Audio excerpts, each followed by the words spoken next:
What's up, guys? Hope you all are doing well. The 2024 Shaw Classic and Strongest Man on Earth are officially over.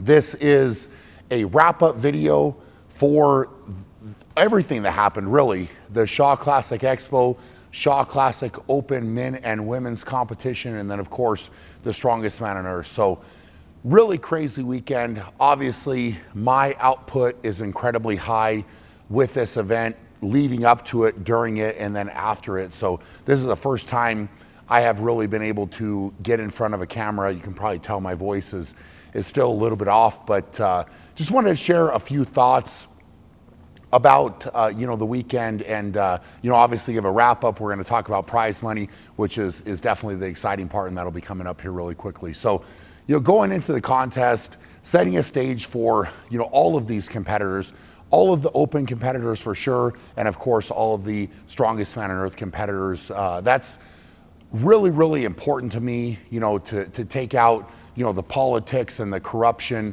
that I have had to deal with for so much of my career, and to give these athletes just a stage where it's very straightforward. It's about them, it's for them, and they just get to come in and perform. And we were able to do that without a doubt. So, talking about the open competition first, the Open was incredible. We did away with the online qualifier this year and said Friday was going to be the qualification day. There was going to be 3 events that were going to happen, and then each weight class was going to be cut down to the top 10.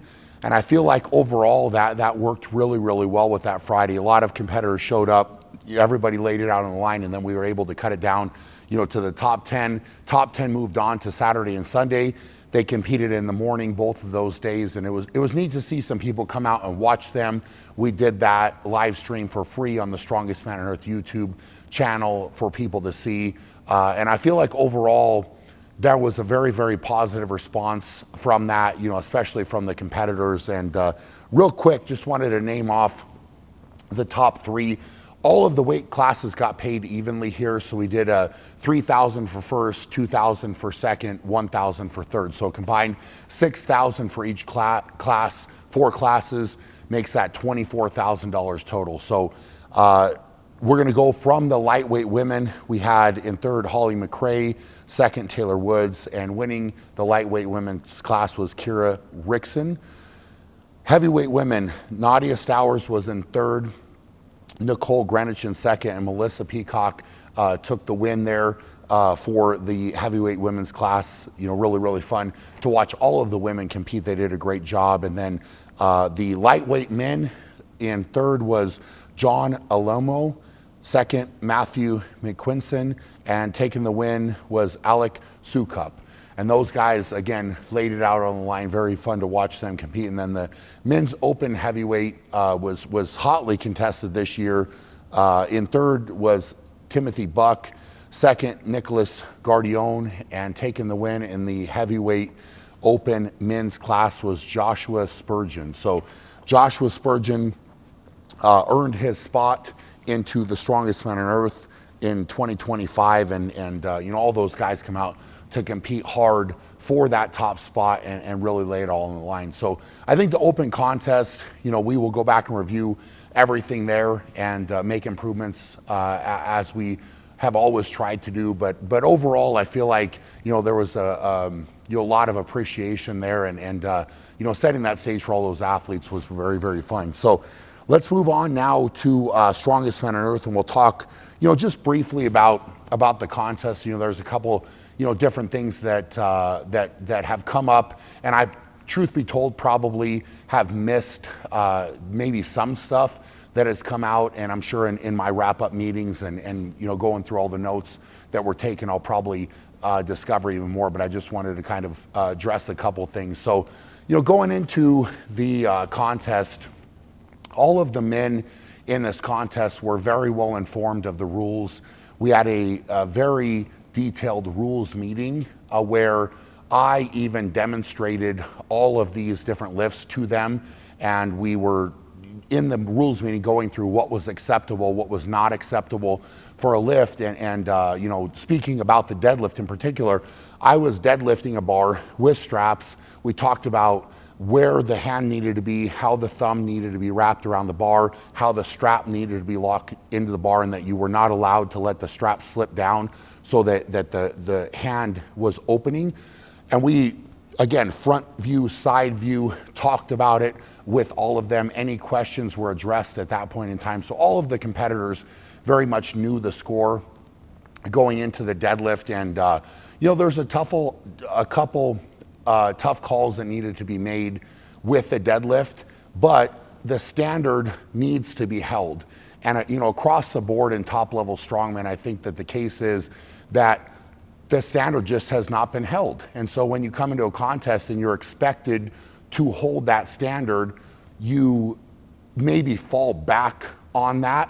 And unfortunately, when this contest is happening, the tough calls have to get made, and being in the referee's chair for these type of events is not fun, because of course the audience, the fans want to see the big lifts happen and get completed, but when the rules aren't followed, it can simply not be a good lift. So the guys that got affected by that, hopefully they will go back, they will analyze that, and they will improve and meet the expectations and meet that high level of judging that we demand here. And that's just across the board what is needed. So people can complain about it, certainly, and they probably will, but then on the other hand, if you allow very lax judging, which a lot of the other contests have, people complain about that as well. So I would much rather have a strict level of judging and everybody's held to the same standard, and then have people, maybe questioning that a little bit more. But if we hold that line and it's the same for every single person,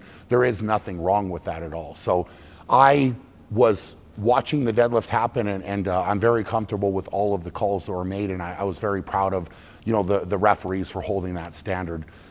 Moving on to the overhead medley, this is probably my biggest disappointment from the contest. And the implements got out on the floor, they all looked beautiful. We had 2 custom axles that were done, and in the back they were marked as far as what they weighed. When they got on the floor and I watched the first 4 competitors go, I really started to question the weight of the implements after I saw the way the athletes were lifting. So something just, in my stomach was like, hey, something's not right here. Let's just take the time to step in, get some weights verified here. And my, fears, I guess, were confirmed when we weighed the axles, and the heavier of the 2 axles had been put first, which was the second implement of 5, and the lighter one was in the 4th position. So it was wrong, and I took some time right then to go back and speak to the athletes. There were 4 athletes that had gone, and I asked them what they would like to do. 2 of them wanted to go again, 2 of them did not want to go again, and they wanted to leave it as it was. So that was a split decision. So then from there, I asked the rest of the athletes what they would like to do, and the vote was to correct the order of the implements and then give those 4 athletes the opportunity to go out after everybody had gone.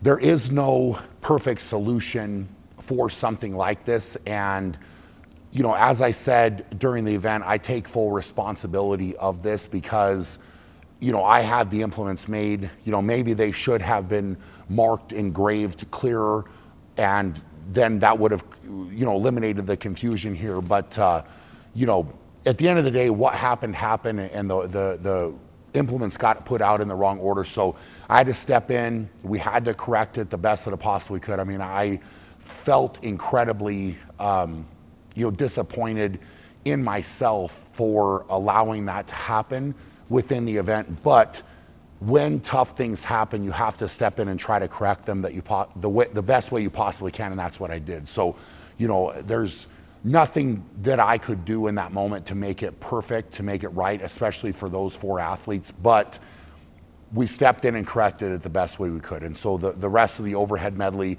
went that way. But again, I took full responsibility for that because I should have verified the weights before the athletes started. That's just something that, it's not on my equipment guys, it's not on my team. That is completely on me. So that event ran after the correction much better. And that we got to see some very good performances there from the athletes. Moving forward into the keg toss, I think that the keg toss was a heck of a lot of fun to watch. The guys had a really good shootout there, and Hofthor was able to set a new world record at 25 feet 6 inches. So very fun to experience that, to be a part of it, and to have that event go down. Ending day one, the Atlas stones, the manhood stones, 4 heavy stones. This was, of course, as I said, the event that I really wanted to see in my career. So it was interesting to watch all of these guys walk out and attack that event.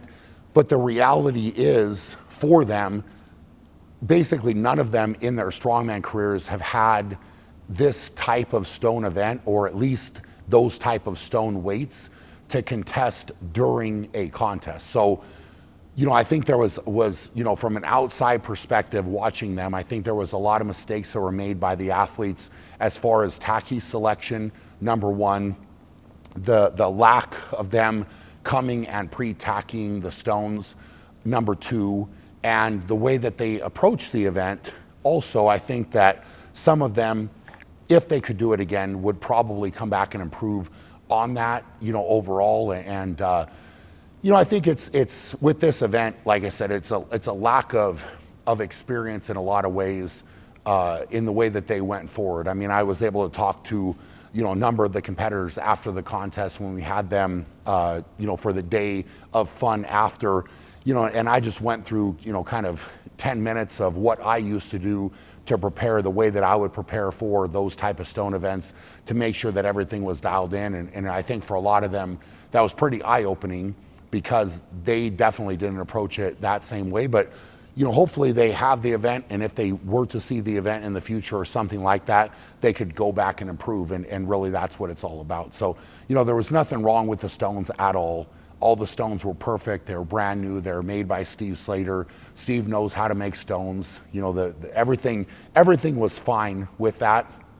But overall, that was something where I think when you don't lift a stone, and you don't maybe do what you think you're going to do, the tendency is to blame the equipment, and unfortunately some of the guys did try to do that, but there was nothing wrong with it for sure. Day two, we started out with a squat. I think there was a lot of anticipation and excitement around the squat event, and this one I think probably brought on the most controversy after the event happened. And the weight was called.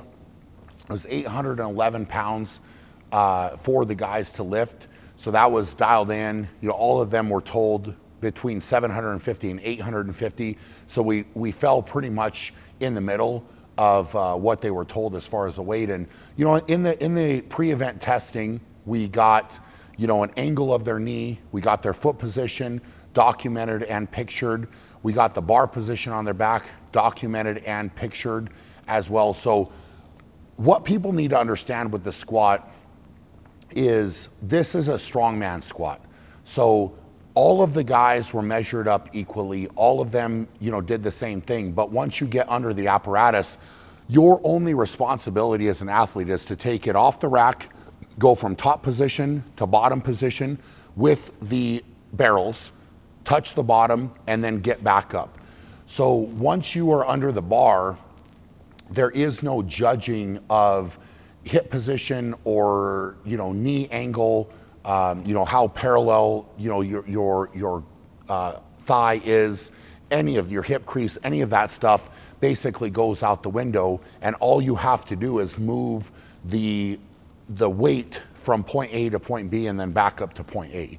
So when some of the competitors got under the load, they decided to rely on where they were the strongest. So what happens is, instead of your hips coming down and your body staying more upright, some of the guys leaned over more and came down almost into a little bit more of a kind of a hybrid good morning with the machine. So it came down, their hips ended up staying high, so their knees were not coming down here. Instead, they were bending more and their hips were staying high, but the weight was still coming down and touching and then coming back up. And so when that happened, there was a lot of speculation that came about cheating, or what was happening to manipulate the position.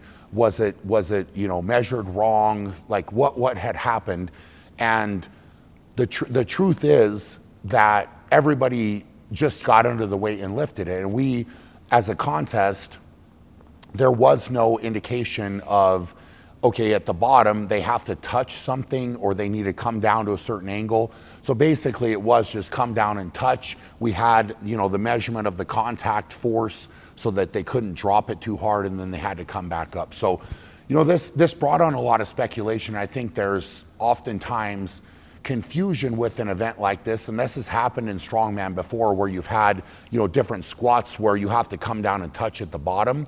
I know it even happened to me in my career as well when I would do those events, and it wasn't that I necessarily on purpose was trying to do that, but as I fatigued, I went to, my back being ridiculously strong, so I could lean over a touch more, come down, touch at the bottom, and then get back up.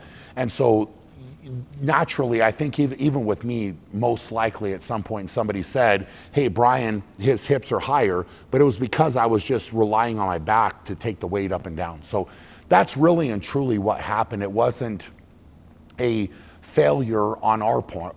It's just, this is a strongman squat. It's a strongman squat apparatus. And I think that a lot of people, that maybe have watched squatting in a powerlifting contest or something, and even there's always controversy over if somebody hit parallel or not. There was nothing there that we were requiring the guys to come down and touch something or get to a certain spot. So that's really and truly what happened with the squat. Could there be changes made? Of course there can be changes made, but with what the athletes were given, every single one of them, followed the rules. They, figured out the best way, or tried to figure out the best way for them to squat. I think that the only main thing in hindsight is I wish that, and the athletes did have the opportunity to load the squat. We actually built in some weight holders into the squat for them to feel some weight if they wanted to. And maybe I didn't present that to them well enough in the rules meeting, but everybody measured with the carriage empty, so there was no load on there. And maybe the apparatus feels different under some load than without, and maybe they would have changed their foot position or done things a little bit differently once they were under load. So that's something. All of these things you could certainly go back and look at, but. At the end of the day, it's a brand new event. It's innovative. We put a lot into it. I think there was a lot of excitement. People seem to be very excited about it as well. And you can only learn truly from putting an event into competition and then seeing what comes out of it. So, as far as an execution standpoint, a lot of the guys maybe could have gotten a better spot overall. But, there's a lot of data still to look at there. But I just wanted to explain that their job as an athlete was just to move the weight from point A to point B and then back up to point A to get credit and stand fully up. So that hopefully addresses, some of that. The rest of the day, I think the power medley was awesome with the balers and the tractors. That was really fun to watch. I felt like the judging with the circus dumbbell medley was on point. All the guys were told that they needed to wait for down calls. So if there's any speculation about that event, again, I am always going to want to hold the standard high, because we have seen, historically speaking, other contests, athletes, especially with the circus dumbbell, get some very terrible down calls, and that will ruin a contest very, very quickly. So I would rather have questions about whether a down call was potentially too hard than to have a down call that was terrible, right? And that's just the truth. So I felt like all of the calls, even the calls that we reviewed in that event, were done correctly. They were called correctly, and I stand 100% behind my referees that I put out there, and they did a great job holding the line and doing it correctly. I think that something like a circus dumbbell, a lot of these athletes in training don't hold their lockouts long enough, and they get in a habit of dropping the dumbbell too quickly. And this is again something that the standard just in the sport of strongman hasn't been held very high. This is what these athletes get used to, and when they're asked to strictly hold a lockout, they tend to struggle with that. So I think that they need to look at, at the end of the day, they have to look at themselves in the mirror and say, what could I have done better, versus complaining about any type of call and something not going their way when they are in control of their lockout and how they lock it out. Finishing out with the power medley, I think this was a great ending to the contest. Fun to see all the guys end up on top of the power stairs, and that's where Mitch Hooper addressed the crowd. He won the contest. He officially won the title of strongest man on earth, after the battle. So you got to take your hat off to him. And quickly now, let's get to the exciting part of the prize money.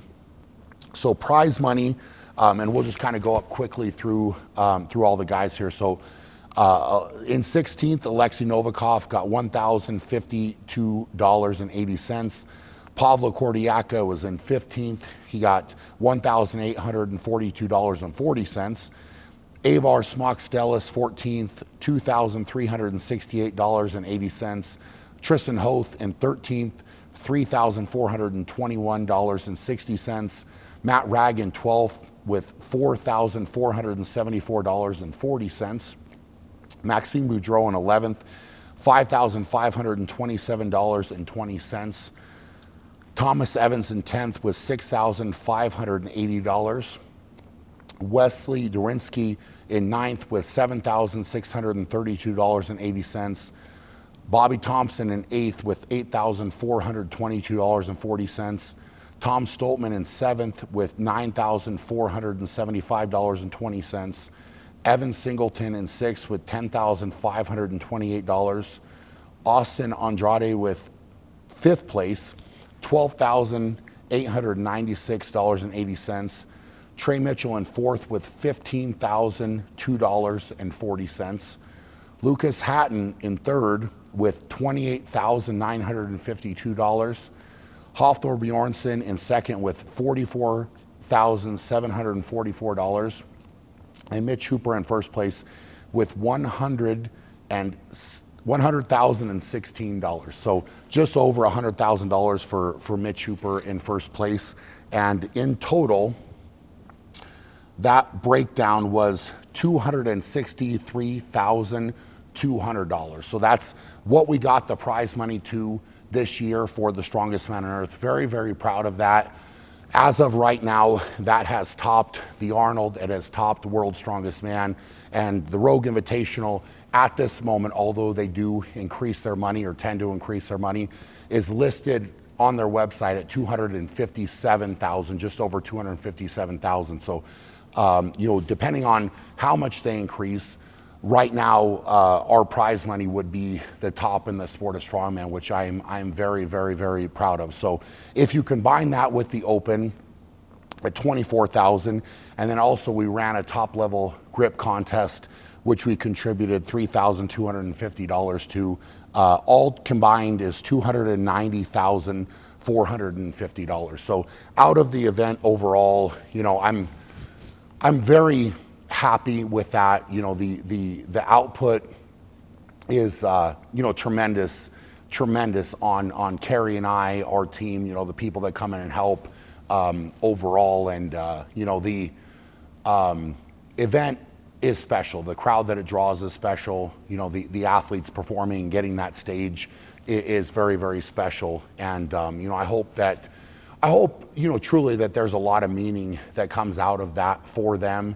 I will say that, I let the guys know the prize money, and not very many of them got back to me thanking me for it or anything. And it's after all the work, it's tough, I think, because things have changed a lot from 2020, the first year that we put this on, and how thankful and grateful and that the athletes were. I think that's a tough thing for me. It's a tough thing for Carrie when we try to go above and beyond for this event and to give back and to give the stage It's something that there's a lot of thinking that needs to be done, a lot of processing that needs to be done as far as where we're going to go, the direction that we're going to go.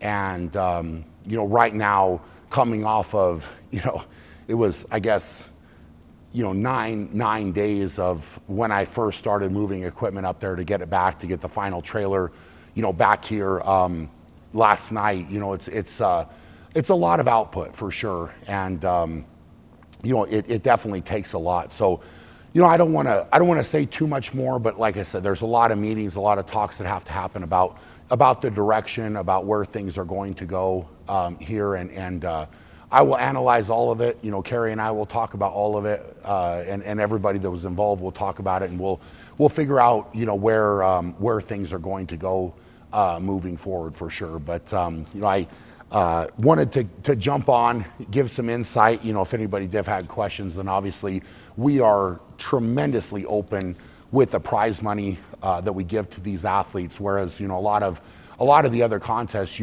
even in trying to do research, you can't even find what the athletes were given, what they pay out. And I think that, within the sport, obviously there's no athlete union, but I think that it's important for the fans, for the athletes, that there's more questions that start to be raised about, certain contests and their prize money and what they give out, to the athletes. That's certainly my opinion, but also, it's one of those things where all we can control is what we can control. And so there it is, laid out there. That's what we could do for these athletes. And I'm very, very proud of the effort that, that I put in, that Carrie put in, that our team put in. And, at the end of the day, you have to be able to look yourself in the mirror and say, what did I do? What was I in control of? And be proud of it, right? And be able to go to lay your head on the pillow at night and say, we did the right thing. We handled ourselves the correct way and did the best that we absolutely could. And I'm confident that we can say that. So that makes me really happy. So I hope you guys enjoyed all the content around this contest.